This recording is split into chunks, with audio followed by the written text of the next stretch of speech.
소재를 가리켜서 히브리 말로 민하라고 부릅니다.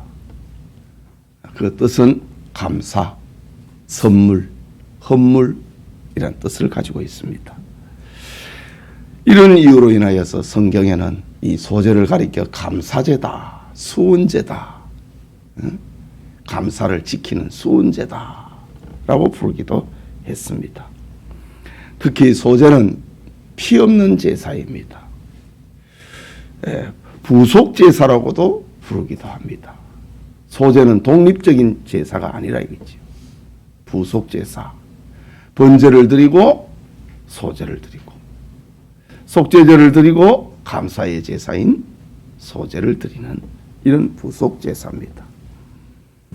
짐승을 잡지 않고 짐승의 피를 뿌리지 않고 다른 제사를 드리고 난 다음에 드리는 부속제사다 라고 하는 겁니다. 말하자면은 소재는 하나님으로부터 받은 은혜와 축복에 번제를 받으심에 대해서 속죄제를 화목제를 이 제사를 받으신 것에 대해서 감사하는 은혜에 감사하는 제사입니다. 이 시간 5대 제사 가운데 소재를 살펴보고 기도하고자 합니다. 이 소재의 제물이 무엇인가 라는 것이지요. 오늘 읽은 2장 1절에서는 고운 가루라고 했습니다. 고운 가루, 아주 잘게 빻은 가루라고 했습니다. 2장 4절에서는 화덕에 구운 것이라고 했습니다. 가루를 가지고 화덕에 구웠다 이거죠. 3절에서는 5절에서는 철판에 붙인 고운 가루다 라고 했습니다. 쉽게 얘기하면 뭐 프라이팬 같은 거지요. 2장 7절에서는 냄비에 삶은 것이라고 했습니다. 그리고 14절에서는 첫이삭을 볶아 찍은 것이라 라고 했습니다. 이렇게 소재의 재료는 고운 가루를 합니다. 고운 가루를 가지고 화덕에 굽든지 철판에 굽든지 냄비에 찌든지 이것이 소재다 라고 합니다. 그러면 번제와 소재가 어떻게 구별이 되는가? 번제는 죄인이 동물의 안수함으로 자기의 죄를 옮기는 제사이고 소재는 감사하는 제사입니다. 번제는 피 흘림의 제사요 소재는 피 없는 제사입니다. 번제는 속죄의 뜻이 있지만은 소재는 감사의 뜻을 가지고 있습니다. 번제는 모두 불에 태우지만은 소재는 조금만 불에 태우고 나머지는 제사장에게 돌리는 제사입니다. 번제는 죄인이 직접 짐승을 잡지만은 소재는 제사장에게로 가져가서 제사장으로 하여금 요리하도록 그래서 하나님께 드리도록 하는 제사입니다. 오늘 레위기 2장에서는 이 소재를 드리는 감사의 제사를 드리는 그 절차를 소개를 하고 있습니다. 오늘 소재에는 크게 6가지의 절차가 있습니다. 첫째는 고운 가루여야 합니다. 1절이죠. 누구든지 소재의 예물을 여호와께 드리려거든 고운 가루로 예물을 삼아라고 합니다. 고운 가루는 처음부터 고운 가루가 아닙니다. 아픈 과정을 찌어지고 빠지는 과정을 거쳐야 됩니다. 많이 찌을수록 고운 가루가 됩니다. 그 사람이 부서지고 깨어지고 빠지는 것을 말하는 겁니다. 고통과 인내를 통과하는 것을 말합니다. 예수님은 고운 가루처럼 한결같고 순결하신 분입니다. 고운 가루, 굴곡이 없다 이거죠. 그래서 히브리서 4장 15절에는 우리에게 있는 대제사장은 우리의 연약함을 동정하지 못하실 자가 아니요 모든 일에 우리와 똑같이 시험을 받으신 이로되 죄는 없으시니라. 굴곡이 없다 이거지. 예수님은 바로 고운 가루와 같으신 분이다. 소제를 드리는 두 번째 절차는 그 위에 기름을 부으라 라고 합니다. 예. 가루로 고운 가루로 예물을 삼아 그 위에 기름을 붓고 라고 합니다. 물론 이 기름은 올리브유지요. 감람유를 말하고 있습니다. 기름은 성경에서 성령을 의미합니다. 감사의 제사라 할지라도 성령이 역사해야 온전한 제사가 됩니다. 우리는 가인의 제사를 기억을 합니다. 곡식의 제사를 드렸다 이거지요. 성령의 역사가 없는 거예요. 하나님 받지 않았습니다. 고운 가루에 기름을 부으라 라고 합니다. 성령의 역사를 말합니다. 예수님은 성령으로 잉태되고 성령을 받고 성령과 함께 일하시다가 승천하시고 우리에게 성령을 보내주신 분입니다. 사도행전 10장 38절에는 하나님이 나사렛 예수에게 성령과 능력을 기름 붓듯 하셨음에 하나님께서 예수님에게 성령을 기름 붓듯 부으셨다. 고운 가루이신 예수님, 죄 없으신 예수님, 한결같으신 예수님, 굴곡이 없으신 예수님에게, 고운 가루이신 예수님에게 하나님께서 성령을 기름 붓듯 부으셨다. 바로 소제를 생각하면 됩니다. 계속해서 그 위에 유향을 부으라 라고 합니다. 유향, 아주 값비싸고 향기로운 향유를 말합니다. 예수님이 출생을 하셨을 때에 동방의 박사들이 예수님께 드린 예물 가운데 하나가 유향이잖아요. 황금, 유향, 무량. 아주 향기로운 겁니다. 유향을 부으라 라고 합니다. 값비싼 향유입니다. 유향을 넣고 고운 반죽을 제단에 태우면은 얼마나 향기로운 냄새가 나겠습니까? 소제는 2절에 보면은 소제는 향기로운 냄새라 라고 했습니다. 감사는 향기로운 냄새입니다. 내가 신자라고 하는, 내가 주님의 은혜를 잊지 않고 있다고 하는 것, 내가 주님의 은혜를 기억하고 있다고 하는 수은제는 하나님 앞에 향기로운 냄새가 된다라는 겁니다.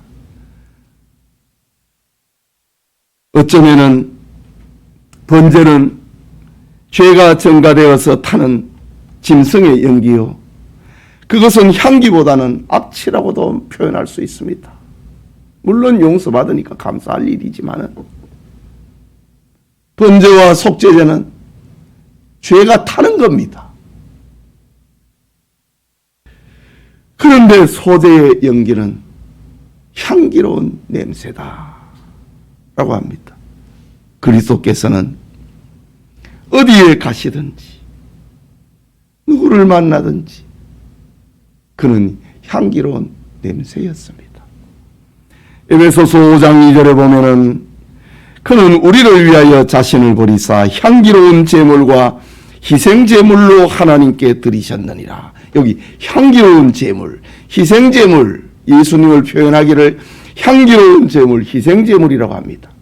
향기로운 제물은 소제물을 말하는 것이고, 희생 제물은 번제, 속죄제, 속건제, 이 죄와 관계되는 제물입니다. 그는 우리를 위하여 자신을 버리사 향기로운 제물이 되셨다. 소제를 말하는 겁니다. 계속해서 네 번째로 소제물에는 소금을 치라고 했습니다. 오늘 읽지는 않았지만 13절에 보면은 내 모든 소제물에 소금을 치라. 내 하나님의 언약에 소금을 네 소제에 빼지 못할지니 내 모든 예물에 소금을 드릴지니라. 그 소제의 제물에 떡 반죽에 소금을 치라고 합니다. 소금은 맛을 낼 뿐만 아니라 썩지 않도록 하는 겁니다. 예수님 안에는 썩지 아니하는 언약이 있습니다. 구원을 주시는 언약을 말하는 겁니다. 주님의 약속에는 변함이 없다는 것입니다. 주님의 말씀은 변하지 않는 소금 언약입니다. 예수 그리스도는 맛과 변하지 아니함을 담은 소금 언약입니다. 네. 오늘 성경에도 내 하나님의 언약의 소금이라고 합니다. 소금이 무엇을 상징하고 있는가? 오늘 13절에 내 하나님의 언약의 소금이라고 합니다. 변하지 않는, 부패하지 아니하는, 없어지지 아니하는 언약의 소금이라고 합니다. 그것을 생각하면서 하나님의 언약은 변하지 않는다, 그걸 생각을 하면서 소제를 드릴 때에 소금을 치라. 소금을 빼지 말아라. 내가 주의 은혜로 구원받았다. 그거 잊어버리지 말아라. 빼지 못할지니라. 우리의 신앙생활에 있어서, 우리의 감사생활에 있어서 구원받았다고 하는 것, 하나님의 언약의 소금을 빼면 안 된다. 구원은 우리의 신앙을 성장을 시키고 만들어가는 기초와 같다. 역대하 13장 5절에 보면은 이스라엘의 하나님 여호와께서 소금 언약으로 이스라엘 나라를 영원히 다윗과 그의 자손에게 주신 것을 너희가 알 것이 아니냐. 하나님의 약속이다. 소금 언약 변하지 않는다. 다섯째로 소제물은 사랑입니다. 2장 3절에 보면은 그 소제물에 남은 것은 아론과 그의 자손에게 돌릴지니 이는 여호와의 화제물 중 지극히 거룩한 것이라.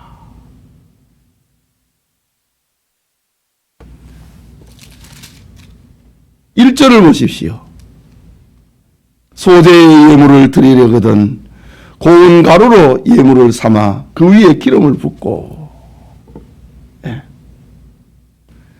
조금 가루를 드러내 가지고 반죽을 하고 삶고 삶았습니다. 구웠습니다. 나머지는 다 아론과 그의 제사장들에게 드리라 라고 합니다. 번제물은 모두 태우지만은 소제물은 일부만 태웁니다. 남은 제물은 제사장들에게 돌리라고 합니다. 번제물은, 다시 말하자면 번제물은 하나님의 제물이고 소제물은 인간의 식물입니다. 하나님께서는 번제를 받으시고 소제로는 하나님의 종들을 먹이시는 사랑을 말하는 겁니다. 감사를 가지고 하나님의 종들을 먹이신다. 죄 용서받은 그 은혜의 감사를 하나님이 받으시고 그 감사의 내용을 가지고 하나님의 종들을 먹이신다 라는 말입니다. 예수님은 우리에게 감사를 생산하게 만드는 소재의 떡이었습니다. 요한복음 6장 51절에 보면은 나는 하늘에서 내려온 살아있는 떡이니 사람이 이 떡을 먹으면 영생하리라. 내가 줄 떡은 곧 세상의 생명을 위한 내 살이니라. 하늘에서 내리는 떡이라고 그랬습니다. 그 소재를 말하는 겁니다. 떡이다 이거지. 너희가 먹으라 이거지. 번제는 하나님의 양식이고 소재는 사람의 양식이다. 먹으라 라고 했습니다. 마지막으로 소재물에는 누룩과 꿀은 넣지 말라라고 합니다.